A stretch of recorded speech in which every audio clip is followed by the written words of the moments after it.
Queridos amigos, es una gran satisfacción reunirnos aquí por fin, ¿verdad? Porque es la primera vez en que nos hemos visto obligados en MIAS Latina a posponer un simposio. Como resultado, ya que del año 2020 nos hemos trasladado al 2021, estos premios finalmente se llaman Premio Ibn Arabi 2020-21. De manera que los próximos quedan para el año próximo 22. Será la primera vez en que hagamos un acto de premios virtual, con premios virtuales. Y en todo caso, muchas gracias a todos los asistentes por acompañarnos y es un honor tener con nosotros hoy a todos los premiados aquí para esta ocasión. Vamos a proceder premio por premio y cada uno de los premiados, en el caso del premio Hikma, Paolo y Renata, irá presentándonos una exposición acerca de su relación con el premio, de su trayectoria personal vinculada ya sea por trayectoria investigadora, por labor institucional de publicación, de organización, de difusión, o por una inspiración artística en la obra de Ibn Arabi, en el caso de Sara. Nos irán presentando su exposición personal. Les hemos pedido que sea una exposición íntima, ¿verdad?, en la que nos hablen de sí mismos, así que ha sido nuestra propia solicitud, como venimos haciendo en la trayectoria de estos premios. Y si me permitís, para comenzar, a mí me corresponde con muchísima alegría proceder a presentar de nuevo, porque ya nos ha ofrecido una conferencia en este simposio, pero por recordar, presento de nuevo al profesor Faustino Teixeira de Brasil, compartiendo el CV, el currículum que tenéis disponible en la web. Faustino Teixeira es profesor titular, ha sido, ¿verdad?, profesor titular convidado do programa de posgraduação en Ciência da Religião da Universidade Federal de Juiz de Fora, Minas Gerais, pesquisador do CNPq, que es el Centro Nacional de Pesquisa, o sea, de investigación, e consultor do ICER Asesoría Río de Janeiro. De entre súas liñas de pesquisa, Teologia das Religiões, Diálogo interreligioso e mística comparada das religiões. É autor de varios libros, entre os quais O Canto da Unidade, en torno da poética de Rumi, en Río de Janeiro, con Marco Lucchesi. Teología e pluralismo religioso, São Paulo. Buscadores cristãos no diálogo con o Islã, São Paulo. As orações da humanidade, en Petrópolis. Voces, del año 2018, en colaboración con Volney Berkenbrock, y Malias da Mística Cristá, editado en Curitiba. Próximamente aparecerán otro par de libros de su última trilogía, y a ver que vuelva a la página ahora. Y realmente es un grandísimo honor tener con nosotros a Faustino, que es una persona que ha contribuido extraordinariamente al interés en Brasil por los estudios islámicos y de la lengua árabe. Cuando dirigía el Departamento Federal de Ciencias Religiosas en Juiz de Fora, pues realmente promovió una gran cantidad de tesis, de estudios, de encuentros y de publicaciones sobre estos temas en particular, y aunque es un autor polifacético que se ocupa realmente de muchos tipos de discurso religioso, la pasión con la que ha abordado el estudio del sufismo y en particular de la figura de Ibn Arabi, pues le hace muy digno merecedor de este premio que con tanta satisfacción le hemos concedido desde MIAS Latina. Faustino, por favor, cuando quieras, te escuchamos. ¿Están me ouvindo? Te oímos perfectamente. Eu escolhi como... Primeiro, antes de entrar na minha reflexão, em torno do tema florescer na complexidade do real. Agradecer de coração a todos os responsáveis pela Mies Latina, Pablo, muito especialmente, de coração, e por esse seminário tão bonito, tão complexo, tão enriquecedor que vem sendo realizado nesses meses, de forma virtual. É uma alegria poder estar aqui, alegria maior poder receber esse prêmio maravilhoso. Passo, então, a minha reflexão, que se liga um pouco à minha última trajetória de trabalho. Agora eu tenho trabalhado muito o tema de mística e literatura, trabalhando com dois autores importantes no Brasil, que é Clarice Lispector e Guimarães Rosa, em dois livros importantes, que eu estou dando 2 cursos simultâneos, e a temática que me toca mais pessoalmente no momento, que tem a ver com a situação mundial, que é a questão do antropoceno, que eu já mencionei na vez passada, e eu gostaria de me dedicar a ela em razão da complexidade e da terrível situação que vivemos hoje no mundo. O antropoceno é uma expressão de um novo momento da trajetória humana que eu chamei até na aula passada, na reflexão passada, sobre a era da perturbação.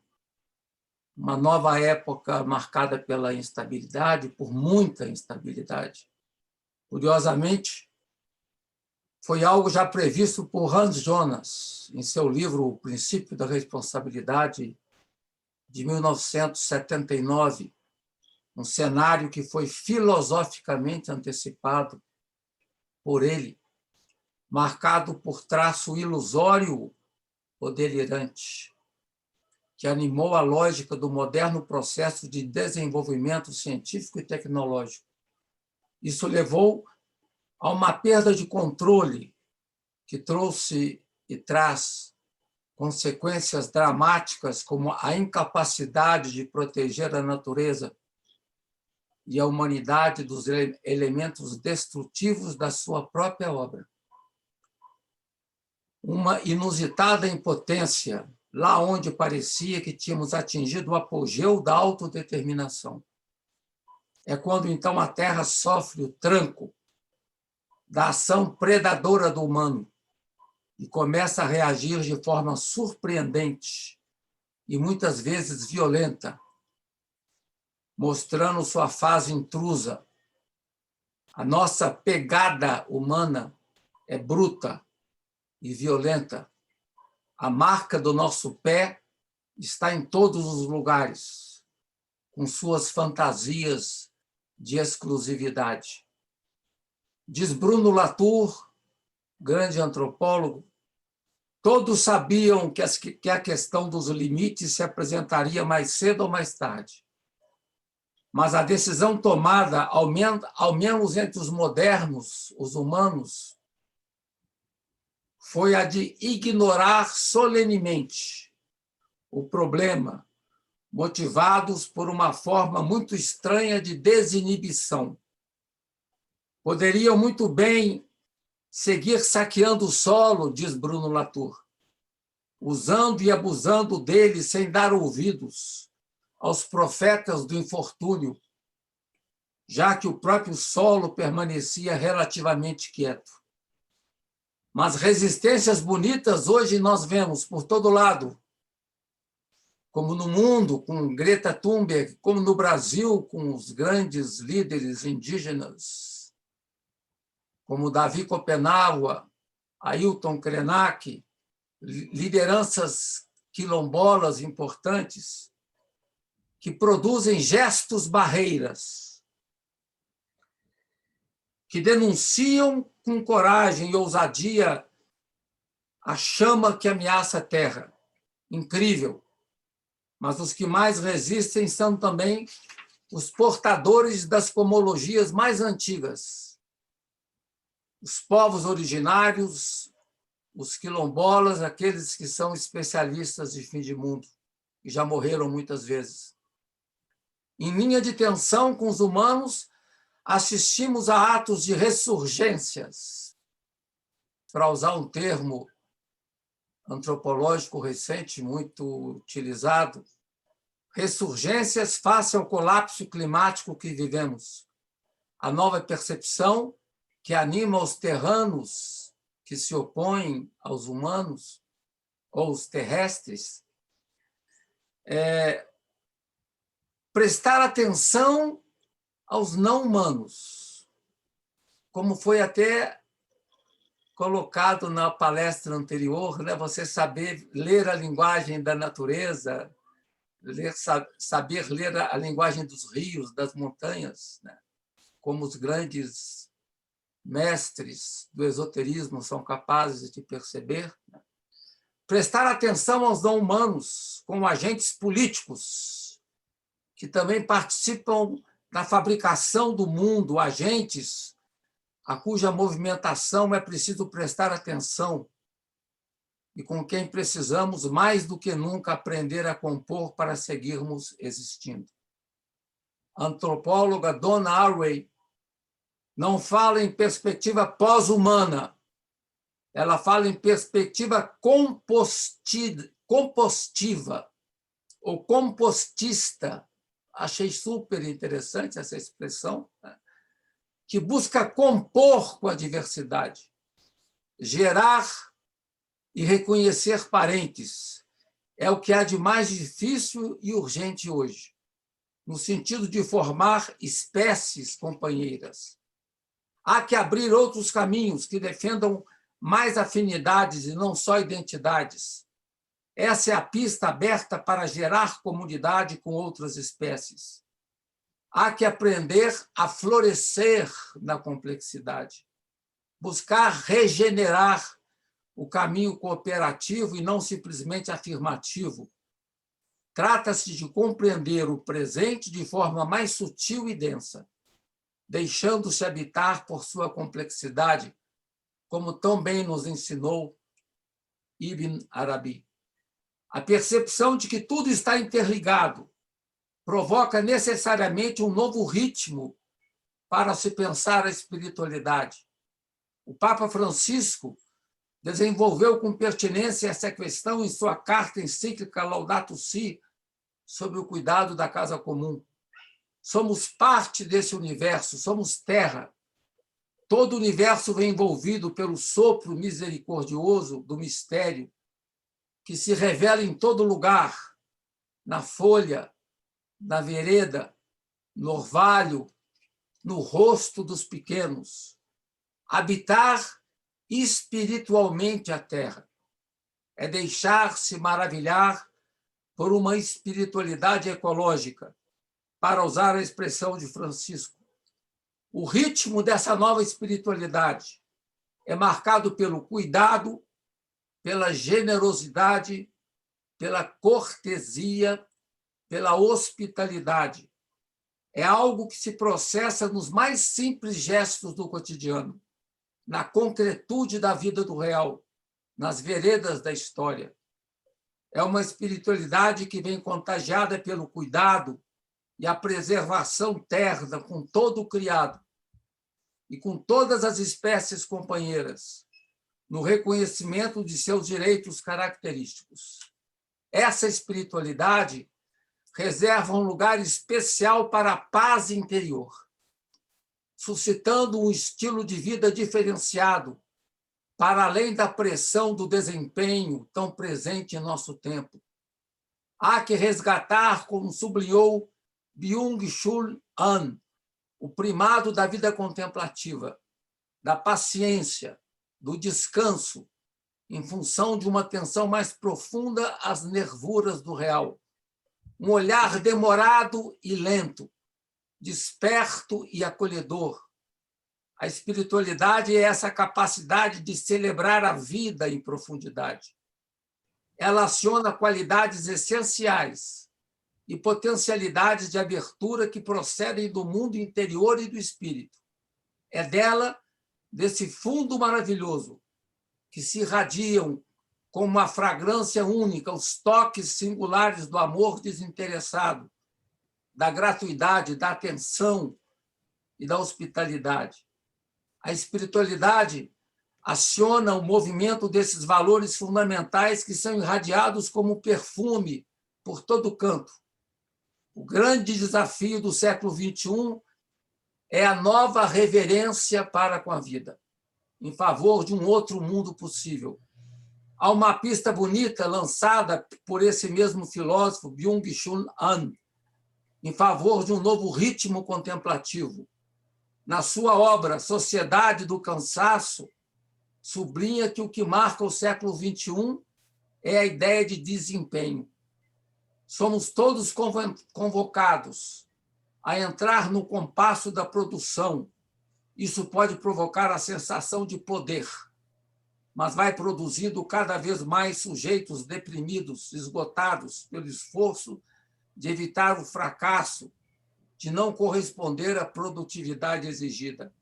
O que causa depressão, diz Byung, é a pressão do desempenho.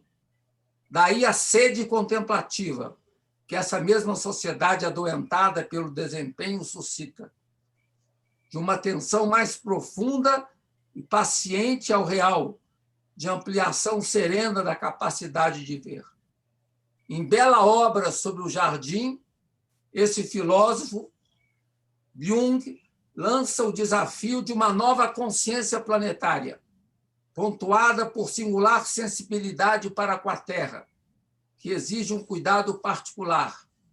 Aí está, diz ele, o caminho da salvação, em sua acepção mais verdadeira, que implica resgate e preservação. A salvação diz respeito a uma aspiração universal dos seres humanos, conduzir alguém a realizar o sentido da sua existência e encontrar o seu destino. A salvação não se traduz exclusivamente por resgatar alguém de um perigo, mas de possibilitar o caminho de uma vida bem-sucedida, calibrada pela liberdade de fazer valer o seu traço mais íntimo e singular. Muito obrigado.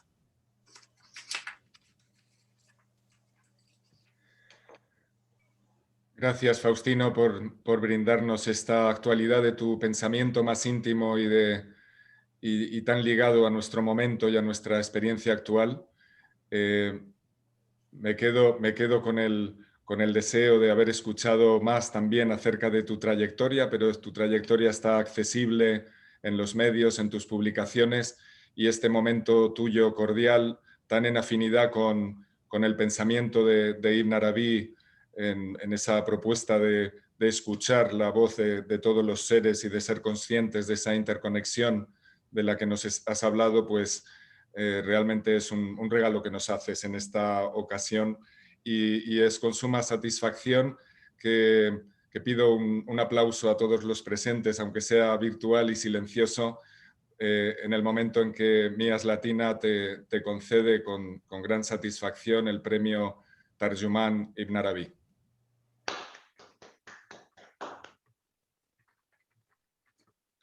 Esperamos que pronto en algún viaje tuyo a alguno de nuestros encuentros en España haya ocasión de tener físicamente el premio y poder dártelo en mano. Muchísimas gracias, Faustino, y a continuación doy la palabra a nuestro representante de Mías Latina en Lisboa, Fabrizio Boscaglia, que ahora se ocupa de presentar a la artista Sara Domingos. Por favor, Fabrizio.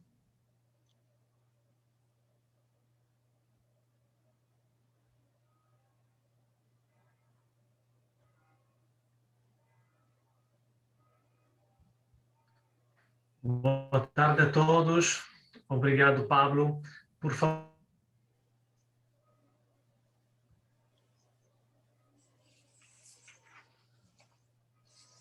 Boa tarde. Por favor, digam-me se estão a ver-me e a ouvir-me. Sí, ahora te vemos y oímos. Conseguem ver-me? Sí. Pablo? Sí, te vemos y Muito te escuchamos. bem. Então, boa tarde a todos e obrigado, Pablo. É uma grande honra, é um grande prazer entregar o prémio Barzak a Sara Domingos, artista portuguesa, e é para mim especialmente agradável fazê-lo porque conheço a Sara pessoalmente e conheço o seu trabalho já há vários anos. A entrega deste prémio hoje refere-se em particular a uma obra dela, uma obra intitulada Uma Textura de Som, portanto, uma textura de sonido, A Texture of Sound, que é uma obra em técnica mista, que ela própria irá descrever, em que ela representa letras do Abjad, do alfabeto árabe, através não de uma tentativa de reproduzir a caligrafia árabe, mas através de uma experiência da audição, do som das letras, depois transferido para a obra pintórica. A Sara Domingos, brevemente para apresentar a sua trajetória, ela é licenciada em Belas Artes em Lisboa e desenvolve um trabalho que ela própria define ver-me e ouvir-me, porque a minha ligação está um pouco fraca. Sí, te vemos y oímos. Estão a ouvir-me? Sí, sí, sí. Muito Correcto. bem. Então, a Sara faz um trabalho de fronteira entre a arte plástica e a arte gráfica. E eu acho que o conceito de fronteira está muito adequado também para apresentar este prémio que se chama Barzakh. Sabemos que o Barzakh é um limite, um istmo, é algo que ao mesmo tempo diferencia, mas também liga e une. Portanto, e em Arabi, também um mundo, um estado intermédio. A obra da Sara, de facto, tem esta característica de ser uma ponte entre passado e contemporaneidade, neste caso, uma ponte entre a cultura árabe e islâmica e portuguesa. De facto, um elemento importante do seu percurso é também integrar referências islâmicas em vários aspectos da sua arte, também como herança do Gharb al-Andalus. Portanto, reemerge na obra de uma artista portuguesa contemporânea um sentir, às vezes indiretamente, que vem da herança islâmica do passado de Portugal. Não é só o caso desta obra, mas também foi o caso de uma anterior exposição, de um anterior trabalho, que ela intitulou Era Belo como a Lua, um título que se referia, portanto, à tradição de Hadith, em que companheiros do profeta Muhammad descreviam a radiância da sua face, da sua cara, como parecendo com a lua. Portanto, há uma série de referências ao universo islâmico na obra dela. Quero ainda referir que a Sara tem sido uma protagonista nas artes plásticas contemporâneas em Portugal nos últimos anos. O seu trabalho recebeu atenção pelo Museu Calouste Gulbenkian e ela já tem várias exposições, por exemplo, no Museu Nacional de História Natural e Ciência, no Museu Geológico, e tem, de facto, protagonizado várias estações da arte contemporânea aqui em Portugal. Sem dúvida que eu poderei dizer muito mais, porque de facto o seu trabalho é muito rico, mas prefiro que seja ela própria a apresentar este trabalho. Quero simplesmente deixar a minha nota, ou seja, quando eu olho as obras da Sara, tenho sempre uma sensação, que já foi notada por um outro comentador, o Rui Lopo, de que sejam obras que nos convidam a um regresso a uma matriz da vida, a um regresso a uma brancura, a um branco, a uma reconquista da pureza que a sua obra me inspira. E, portanto, parabéns, Sara, é uma grande honra estar aqui hoje a apresentar-te e deixo-te a palavra nesta entrega do Prémio Barzakh para a tua obra. Obrigada, eu é que agradeço. É um prazer para mim estar aqui hoje e receber este prémio. Queria agradecer à Inês Latina, em especial ao Pablo, ao Fabrício também, por esta apresentação e por todo o apoio que me tem dado em relação ao meu trabalho. O meu nome é Sara Domingos, como já sabem. Eu vou falar em português, vou falar devagar, espero que se perceba. Vou aqui só compartilhar a minha tela.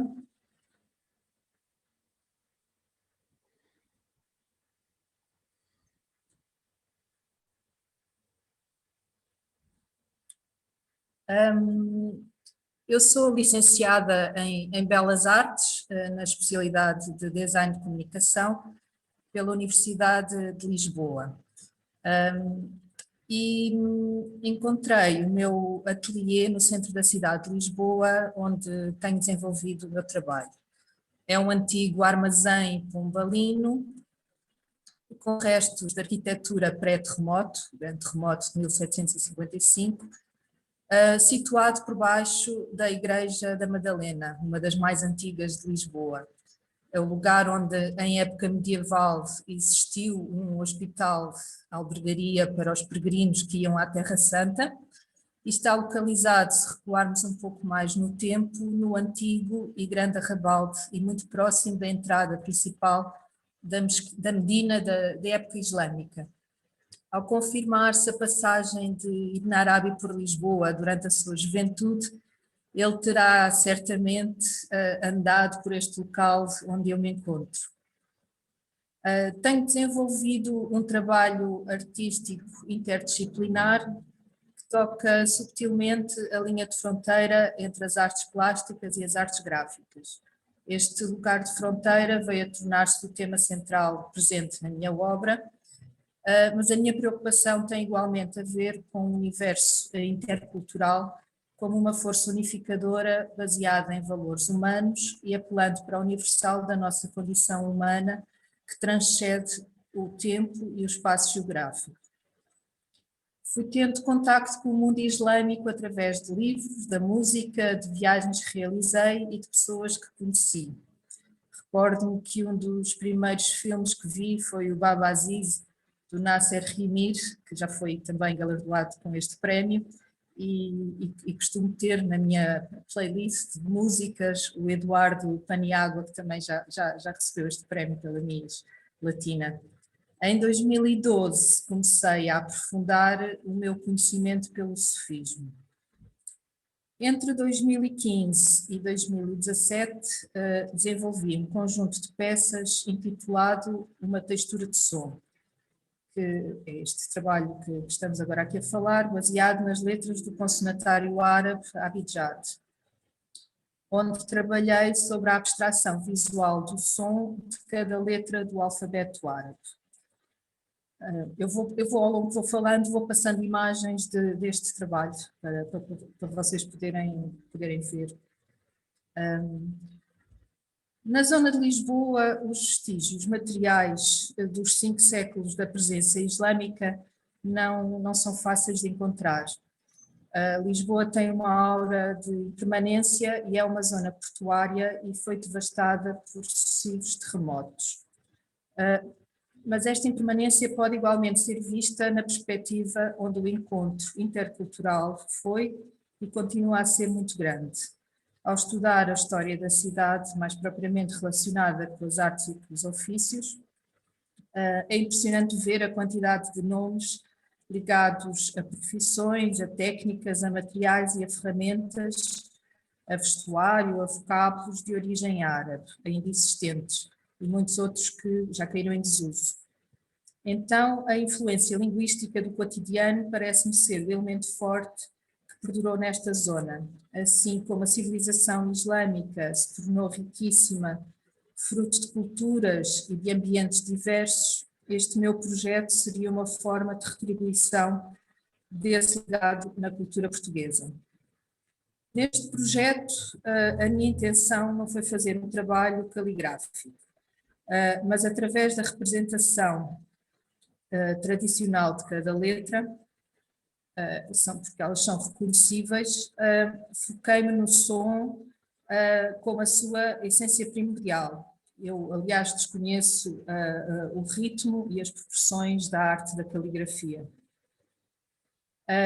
A minha expressão artística é marcada por uma tendência abstrata. Trabalho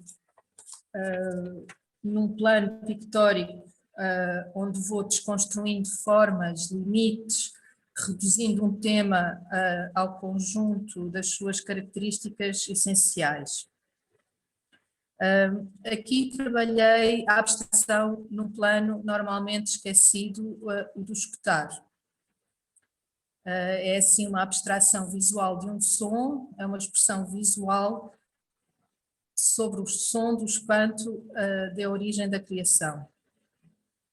A ideia de criação do universo, mediante um som inicial, é comum a várias cosmogonias.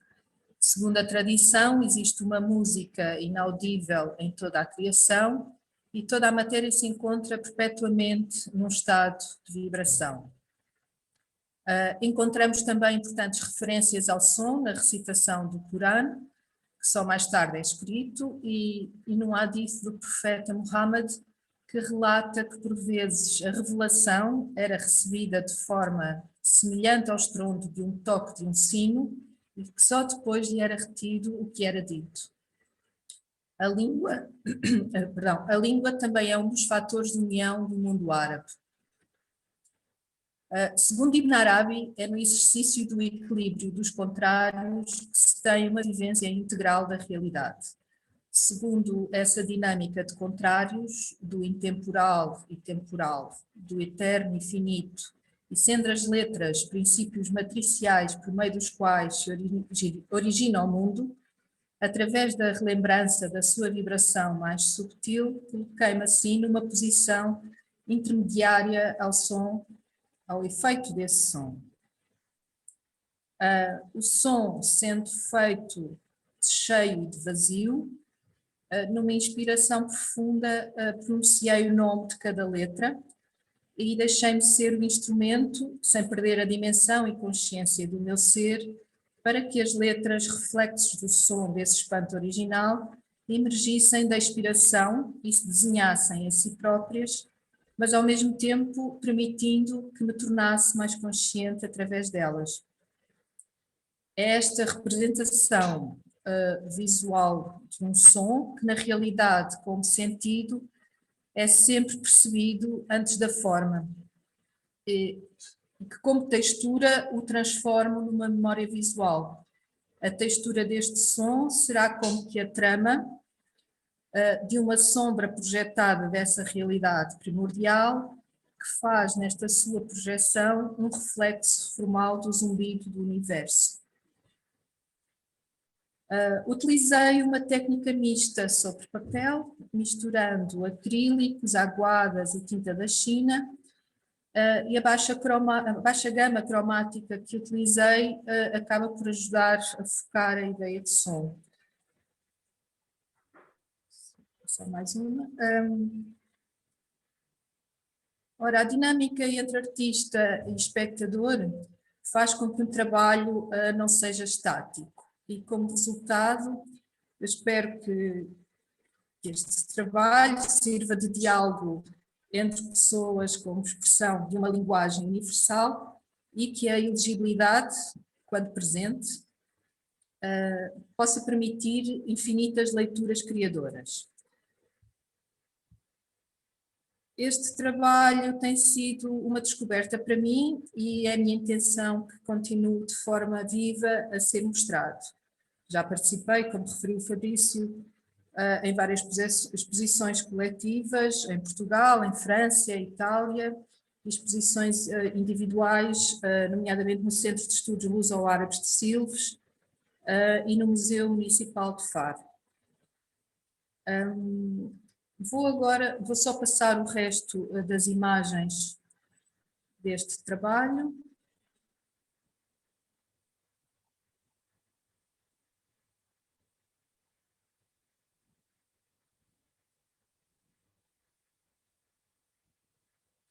Aqui são umas imagens que mostram duas das exposições onde ele foi mostrado. E vou agora rapidamente falar um pouco, ou mostrar um conjunto de imagens de outros trabalhos que realizei, para terem um bocadinho também uma ideia do restante trabalho que tenho desenvolvido. Este trabalho era o trabalho que se referiu ao Fabrício e titula-se Era Belo como a Lua. Foi um trabalho desenvolvido em gravura, impressão a oco, é todo branco. Neste conjunto de trabalhos, outros trabalhos, eu se calhar o que posso falar é um bocadinho do meu processo criativo. Este trabalho surgiu-me como, enquanto que as letras eu sabia que iria trabalhar e sabia o elemento o qual iria trabalhar, esta imagem surgiu-me durante um processo meditativo. Foi uma imagem que me causou um certo espanto e que me levou a desenvolver este trabalho em gravura. Este outro trabalho intitula-se Onde os Oceanos se Cruzam e nele é um trabalho com colagem e tinta e pintura,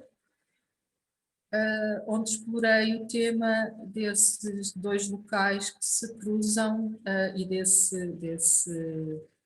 dessa zona intermédia onde esses planos se juntam, mas onde existe, para além desse local, toda uma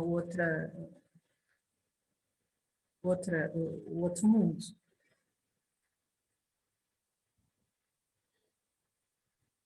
Isto ainda faz parte deste conjunto.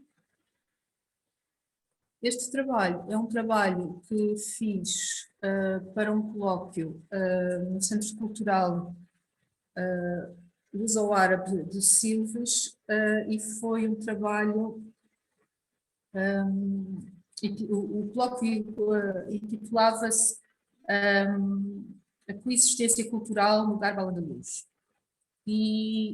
E eu andei durante algum tempo a pensar qual seria o elemento que eu me interessaria explorar como um elemento que fosse transversal às três culturas.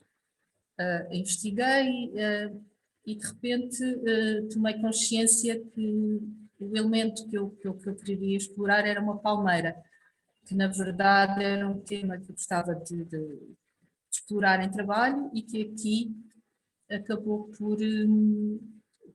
por se materializar neste trabalho. Foi um trabalho onde desenhei uma palmeira e depois o trabalho é feito em papel, foi todo picotado e depois cozido para que ficasse com este aspecto de fibras ligado à própria palmeira. E por fim, este conjunto, ao qual intitulei Achados Perdidos, foi um trabalho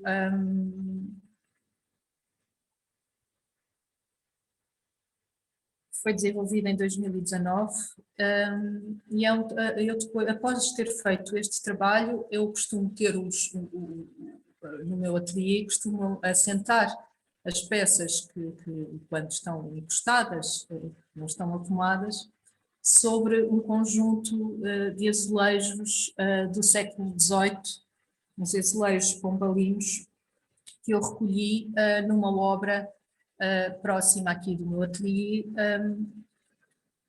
e os azulejos foram deitados fora. Eu perguntei aos senhores da obra se podia ficar com eles, eles disseram que sim. Fiquei um bocadinho espantada porque os azulejos, por norma, não são jogados fora, mas eles disseram que poderia recolhê-los porque já tinham 50 caixas deles inteiros e estes, como estavam partidos, tinham tido autorização para os deitar fora. E eu apanhei-os e costumo tê-los aqui no meu espaço. E após ter feito este trabalho e ter o trabalho assente, encostado à parede, sobre este conjunto de azulejos, tomei consciência que consigo identificar vários aspectos, vários pormenores dos azulejos nos próprios quadros. Eles são telas de 1,20 m por 1,5 m, o que me coloca a questão se o próprio espaço, eu quando estou a trabalhar, eu trabalho de uma forma espontânea, vou desconstruindo as formas, como já referi, se o próprio espaço que me envolve não participa também ele no meu processo criativo. Só mais um pormenor.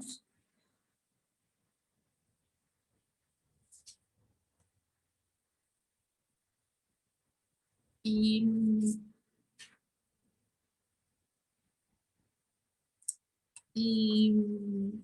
pronto, mostrei assim, não sei se querem que eu passe novamente as imagens.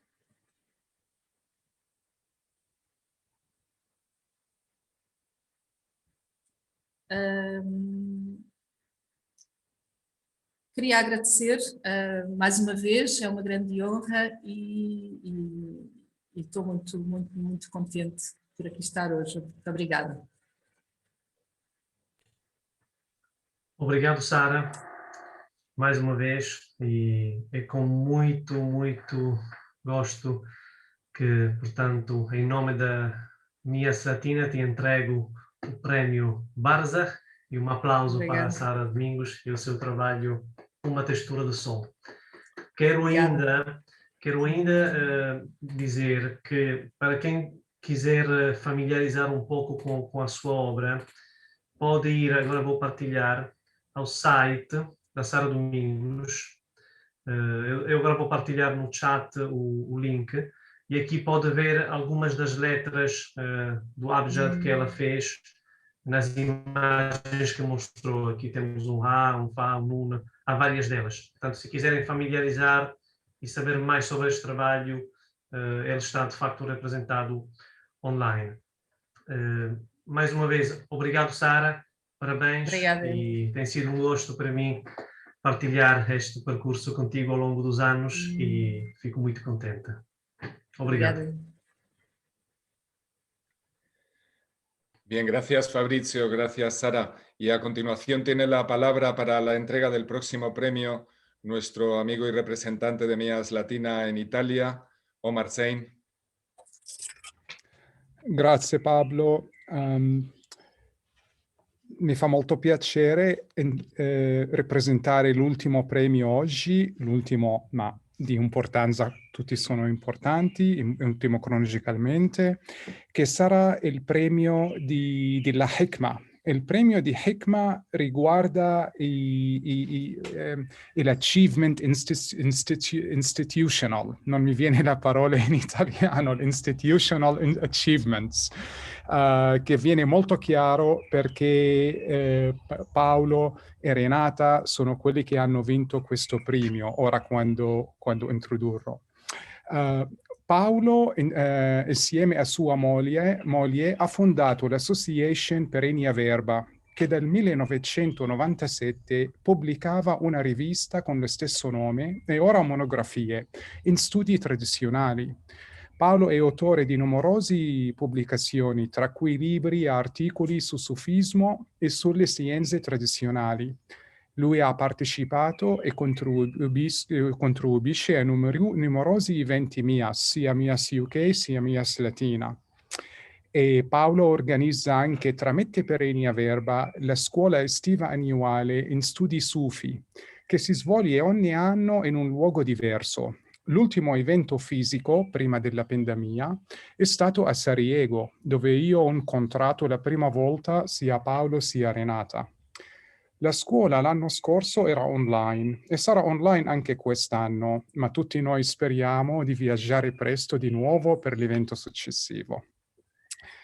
e anche la moglie di Paolo Rizzi, Renata Adele Laura Gironi, che ha collaborato attivamente alla realizzazione di tutti i progetti di Perennia Verba, e viene da un background di interessi e studi tradizionali, a cui si è accostata tranne il Giappone, diventando anche maestra di Ikebana, spero che lo pronuncio correttamente, maestra di Ikebana. Questi interessi lo hanno portata a collaborare con case editrici specializzati in questo genere di pubblicazioni, e grazie a queste attività editoriali che all'inizio di anni 70 ha conosciuto Titus Burkhardt, di cui è rimasta amica fino alle morte. E ancora per ragioni editoriali che nella metà degli anni 80 conoscerà Paolo, e assieme hanno creato quel sodalizio di vita e interessi che li ha portati fin qua. Prego, Paolo e Renata. Grazie Zain, Omar. Allora, dunque io racconto prima alcune cose Intanto ringrazio soprattutto per questo premio che sento particolarmente, mi fa piacere che venga dalla mia Slatina, che venga soprattutto che si realizzi a Mursia, perché molte cose, come illustrerò adesso, nascono un po' proprio da Ibn Arabi, quindi strettamente legato con la città di Mursia. E questo ovviamente ci fa particolarmente piacere e onore. Ma il tutto nasce molti anni prima, quando i miei interessi, ancora in età giovanile, si sono focalizzati sull'opera di René Guénon per prima e Coomaraswamy in seguito. E questo mi ha portato a investigare in diverse tradizioni e forme del sacro, ma in particolare all'epoca giovanile, nei testi della tradizione vedica e nella scuola dell'Advaita Vedanta più in particolare. Questo durerà fino circa al 1973, quando incontro, ancora torna fuori il nome di Titus Burkhardt, la sua prima traduzione dei Fusus in lingua francese, che ho tradotto per mio uso personale. Questo libro ha cambiato la storia della mia vita e mi ha portato a fare delle scelte molto diverse da quelle che pensavo all'inizio, perché mentre i testi della tradizione indù erano tutti tradotti in inglese, quelli della tradizione araba, islamica, della metafisica islamica, di Ibn Arabi, eccetera, erano tutti quanti in lingua araba all'epoca, c'erano pochissime traduzioni. Anche se a questo proposito, come mi suggerisce Renata, è bene che io dica che prima di fare un passo che dirò, ho incominciato a raccogliere, dopo la lettura dei Fusus, diversi manoscritti di Ibn Arabi in giro per l'Europa e nei paesi arabi più facilmente accessibili attraverso la corrispondenza. Quindi ho raccolto i microfilm di diverse opere, sia di Ibn Arabi direttamente che della sua scuola. E ho intenzione, quando sarà l'occasione di venire, perché ormai le ho stampate, o sono stampati, eccetera, di donare questo fondo di microfilm alla mia Slatina per la sua biblioteca. Ecco, quindi spero che si potranno fare buon uso qualcuno. E poi cosa è successo? È successo che ho scelto di studiare la lingua arabe, mi sono recato in Egitto, e in Egitto ho conosciuto diversi personaggi importanti nell'ambito del sufismo direttamente, del cui insegnamento ho potuto beneficiare, continuando poi anche in altri paesi come il Marocco e l'Algeria, dove ho conosciuto appunto Abdelbaki, che è uno dei grandi esperti del sufismo akbariano. Ora vorrei dire qualche cosa di più specifico sulla Perennia Verba, e che illustra un po' il suo pensiero e le sue linee orientative. E quindi divido lo schermo, vediamo se...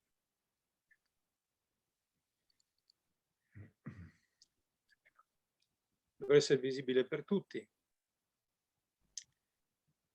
La nostra è un'epoca in cui non ci si può più permettere di ignorare l'altro. chi proviene da una cultura diversa dalla nostra e con tradizioni millenarie. La diversità culturale non deve essere vista come possibile causa di conflittualità, ma piuttosto come uno stimolo all'arricchimento delle nostre rispettive culture di appartenenza, grazie ad una comprensione più profonda e universale indotta dallo studio del sacro.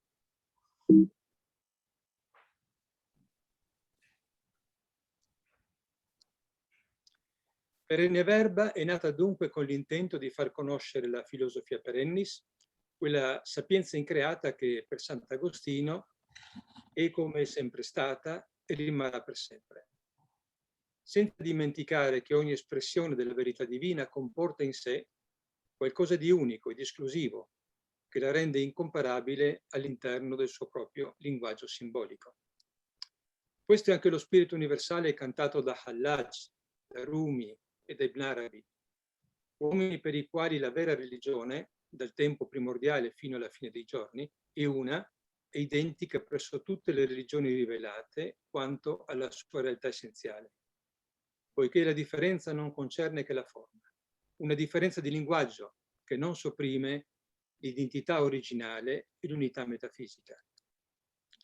Nella presentazione del primo numero di Perennia Verba scrivevamo che in questa prospettiva acquistava per noi un particolare significato poter esordire con la traduzione del Verbo di Adamo, primo capitolo di Fusus di Ibn Arabi, il libro delle saggezze dei profeti che lo Sheikh al-Akbar, alla fine del 1229, ha ricevuto in sogno dal sigillo dei profeti, con l'ordine di portarlo agli uomini perché ne potessero beneficiare. Possiamo dire che le parole iniziali di Fusus, lode a Dio che ha fatto scendere le saggezze sui cuori dei verbi nell'unità della via assiale a partire dal punto più primordiale, nonostante le dottrine e le forme tradizionali si siano poi diversificate a causa della differenza specifica delle nazioni. Ecco, queste parole sono il manifesto che ha ispirato e continuerà a ispirare Perennia Verba.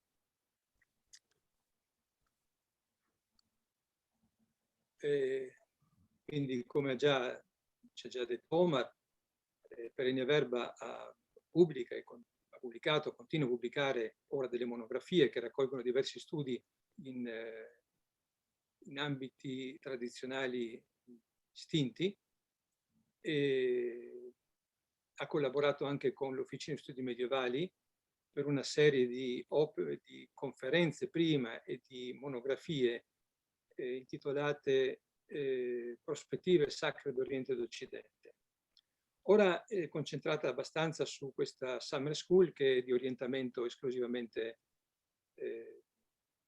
ispirazione islamica, in particolare del sufismo, e stiamo continuando. Lascerei un attimo dire una parola a mia moglie, che devo fare vedere un attimo, scusate un momento perché okay. Condivido un attimo, devo condividere lo schermo. Non è condiviso, vero, lo schermo? Un attimo, No. solo. Non importa. No, un attimo. Ahora. Ecco. È condiviso? No, ho capito, scusate. Ahora. Anche un pezzo. Ahora sì. Ecco. Sì, adesso. Aspetta un attimo però per questo. Allora, prima di tutto vorrei ringraziare la NIAS Latina per questo riconoscimento, che è come se ci regalasse una linfa nuova per continuare nella nostra attività. E dopo quello che ha detto Paolo, non è che abbia granché da aggiungere, se non questo. Mi ricordo ancora quando si trattava di scegliere la denominazione della nostra attività, della nostra rivista, eccetera, no? E così, ora della fine abbiamo scelto appunto Perennia Verba.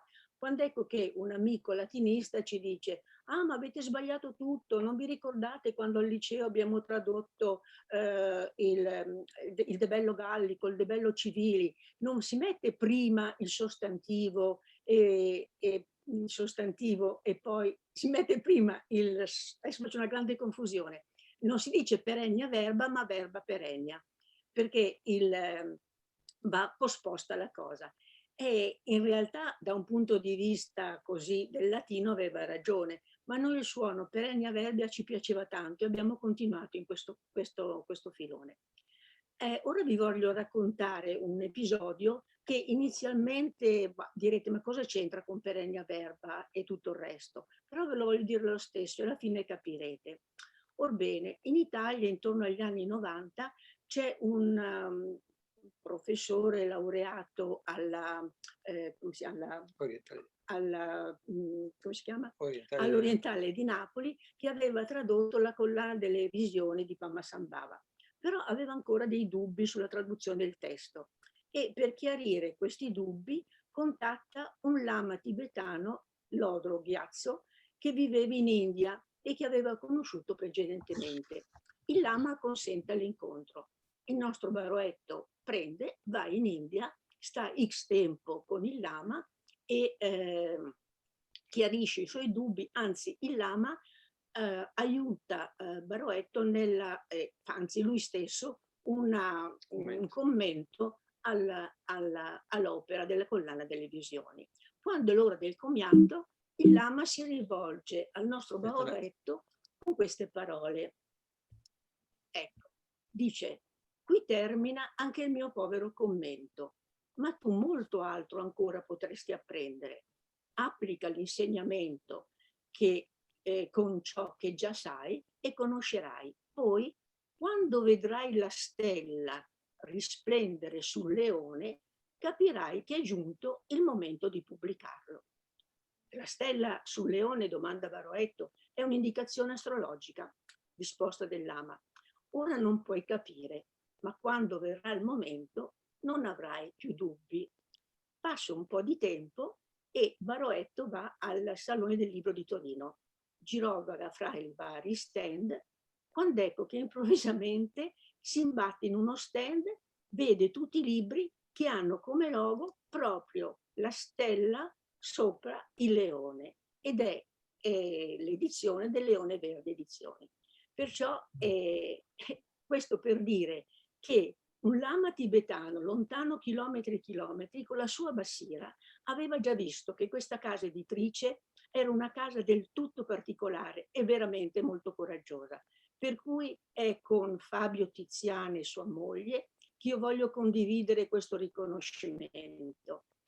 Perché poi evidentemente Tiziana ha pubblicato subito il libro di Baroetto, ma al di là di questo è veramente l'importanza della casa editrice ed è per questo, torno a dire, che voglio condividere con lui e con sua moglie e questo riconoscimento che ci è dato dalla mia latina.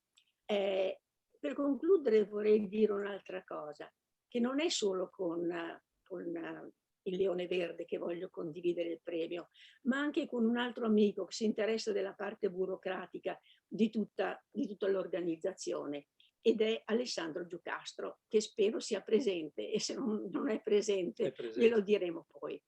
E ultimissima cosa, non è solo con loro che voglio condividere questo riconoscimento, lo voglio condividere con tutti voi, con tutti noi, perché sono sicura che ciascuno di noi intimamente, oppure con le pubblicazioni, con la Summer School, con le conferenze, le traduzioni, si prodigano affinché la verità trionfi su tutto. E con questo finite, grazie. Ecco, noi abbiamo concluso. Grazie a voi. Grazie Renata, grazie Paolo e con molto piacere conferisco il premio della realizzazione istituzionali Ibn Arabi Hikma 2020 e 2021 a Renata e Paolo. Grazie. Grazie a te, grazie a voi. Un applauso.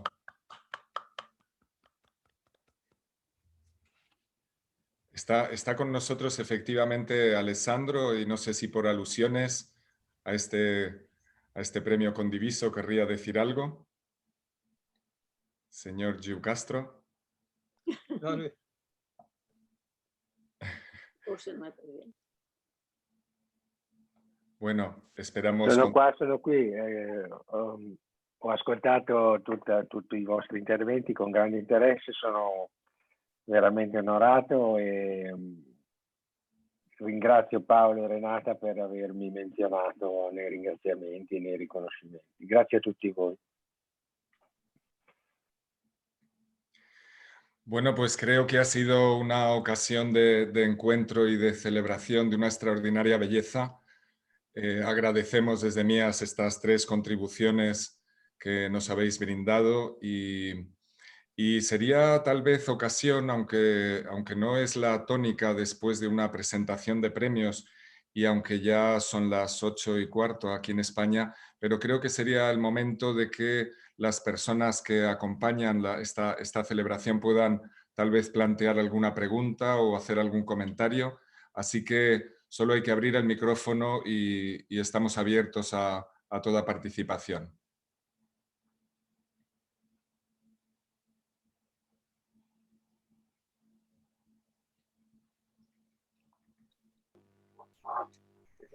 Pablo. Sí.